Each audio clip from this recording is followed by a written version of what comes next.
Hi, my name is Eryk Wdowiak from Arba Sicula. I'm here to present a recipe for low-resource neural machine translation. Our goal was to develop a neural machine translator for the Sicilian language. The challenge that we faced is low resources, limited amounts of parallel text. We only had 17,000 pairs to work with.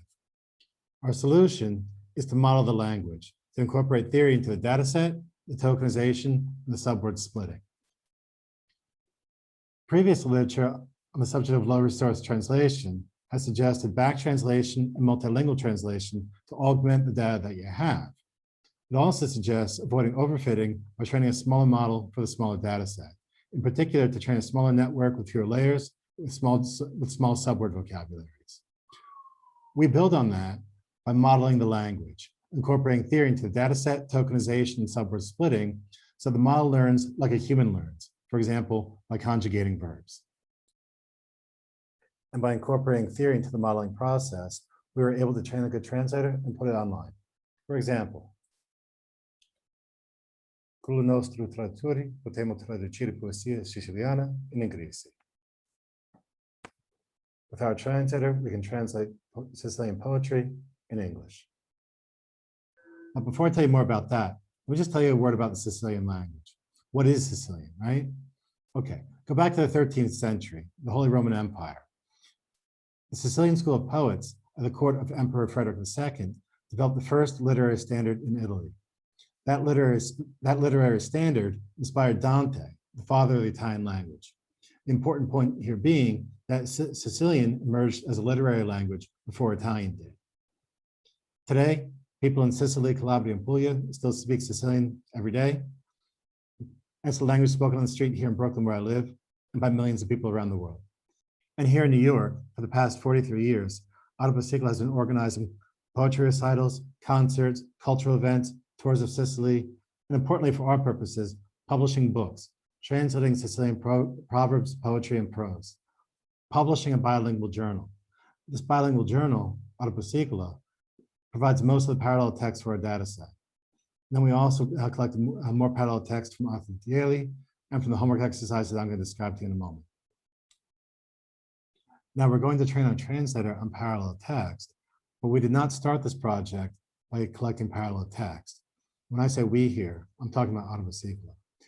Arba Sicula collected the rules of Sicilian vocabulary and grammar, Arthur Daly's Sicilian vocabulary, Kirk Bonner's introduction, and Professor Cipollo's textbook, Imparamo Siciliano. Using those references, we created the Q.Pallotta dictionary, which I'll show you in a moment. It provides a reference for standardizing Sicilian language text. Because there are many dialects of Sicilian, Professor Cipollo's new book describes the diatopic variation. We want to present a common form, literary form, which is generally pretty homogeneous. For example, if we look up a word in the Daily Dictionary,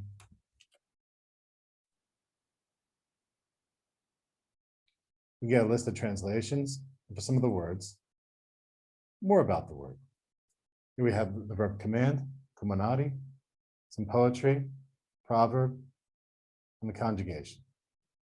Now with standard Sicilian in hand, we can start modeling the language. We can incorporate theory into the data set, tokenization, and subword splitting. The theory that we're incorporating into the data set is standard Sicilian. We edited the text that we have, which is generally pretty homogeneous, to standard Sicilian. It wasn't too hard. Also, we incorporated textbook examples into our data set. So that our models learn from examples of grammar, seeing all the different verb conjugations, seeing noun-adjective pairs, diminutives, augmentatives, all the different examples of that. Language models are few-shot learners. And combining the journal with Arthur Daly's translations and the textbook exercises, we assembled about 17,000 Sicilian English pairs. Having assembled our data set, we now want to prepare to train our translation models. And because we only have 17,000 Sicilian English pairs to work with, we have to make efficient use of resources. So in the tokenization, we use theory to reduce the language to the minimum viable representation. Here, our goal once again is to increase word frequencies. So we implement more standardization and we uncontract the language into a literary form.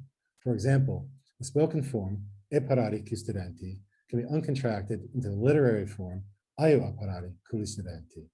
Either way, both are, I have to speak with the students, and we train our models on the literary form.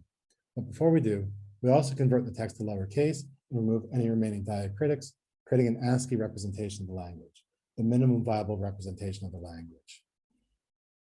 Once again, to increase word frequencies. Finally, in preparing to train our translation models, we also want to incorporate theory into the subword splitting. Remember, a language model models a sequence of subword units. Well, words are also a sequence of subword units. For example, prefixes and suffixes. In Sicilian, chiudere, chiudere, just like in English, and close. Also diminutives and augmentatives, cat and little cat, iatu, iatareddu. And verb conjugations, also a sequence of subword units, where matching a stem to a dissonance. For example, to speak, parari, io paru, tu pari, idu para, noi paramu, voi parati, idi paramu.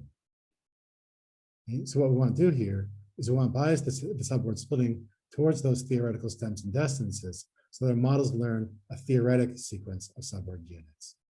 And it's relatively easy to implement. You just append a vocabulary list to the data set. The vocabulary list includes a large number of conjugations and declinations, so appending the list makes theoretical stems and dissonances appear frequently during the merge operations. So then, when you apply the byte pair encoding, the words tend to get split theoretically, and the model learns how to assemble a theoretic sequence of subword units. Finally, having incorporated theory into our dataset, tokenization, and subword splitting, we train our translation models. What we find is that modeling the language, incorporating theory, improves translation quality. For example, at 14,000 lines of parallel text, we found that biasing the subword distribution towards theoretical stems and dissonances increased BLEU scores about 2 points on English to Sicilian and about 2.5 on Sicilian to English. Putting all together, at 17,000 lines, plus back translation and multilingual translation, our Traduttori Siciliano achieved respectable BLEU scores, albeit on a narrow domain. And what we found is that existing methods, augmenting the data set with back translation and multilingual translation, and avoiding overfitting by training a smaller model for the smaller data set, allow us to train a neural machine translator. And modeling the language, incorporating theory into the data set, tokenization, and subword splitting, trains the model to learn a theoretic sequence of subword units. So if a model can learn like a human learns, then we should train our models to learn like a human learns. Finally, I would just like to thank Arba Sicula, Gaetano Cipolla, and Arthur Daly for developing the resources that made this project possible, for the support and encouragement, for sponsoring and developing Sicilian language and culture. Grazie.